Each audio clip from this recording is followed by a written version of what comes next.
This is very good from 23 years old Bangladeshi, that's a top spell. নিজের bowling কোটা যখন শেষ করলেন রিশাদ হোসেন, ধারাভাষ্য কক্ষ থেকে এই প্রশংসাবাণী ভেসে আসলো তার জন্য। এটা যে তার প্রাপ্য, 4 ওভার হাত ঘুরিয়ে তিনি সেটি আদায় করে নিয়েছেন।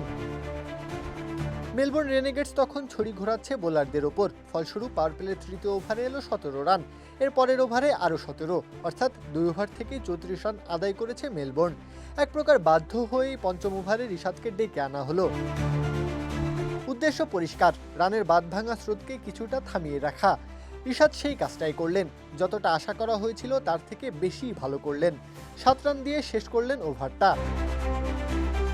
এরপর আরও এক ওভার করার সুযোগ এলো তার। একটা 4 হজম করলেন বটে, যদিও ওভার শেষে এবারও দিলেন 7 রান। আমরাই নাম্বার ওয়ান। নাম্বার ওয়ান হচ্ছে মেরিল পেট্রোলিয়াম জেলি। তবে সবকিছু জুড়ে কেমন যেন একটা শূন্যতা, কিছু একটা যে নেই। বল হাতে আবারও রিশাদকে ডাকা হলো। তখন ইনিংসের 11তম ওভার।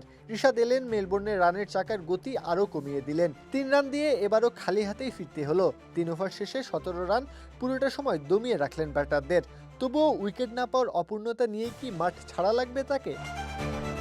এমন প্রশ্ন যখন ডালপালা মেলেছে, আবারও দৃশ্যপটে রিশাদ। এবারে চোখে শিকারের নেশা।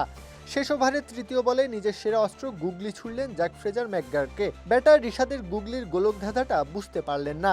স্টাম্প উপড়ে গেল, পপিং ক্রিজে হাঁটু গেড়ে আত্মসমর্পণ করতে বাধ্য হলেন। রিশাদও অবশেষে পূর্ণতা পেলেন। 4 ওভারে 21 রানের বিনিময়ে 1 উইকেট, ইকোনমি রেট 5.25। এমন স্পেলের প্রশংসা না করে কি আর থাকা যায়? রিশাদ বিগ ব্যাশে বিশেষ কিছুই করছেন না, স্রেফ নিজের কাজটাতে মনোযোগ দিচ্ছেন। এটাই যে তাকে বিশেষ বানিয়েছে। প্রত্যহ কাব্য, খেলা 71।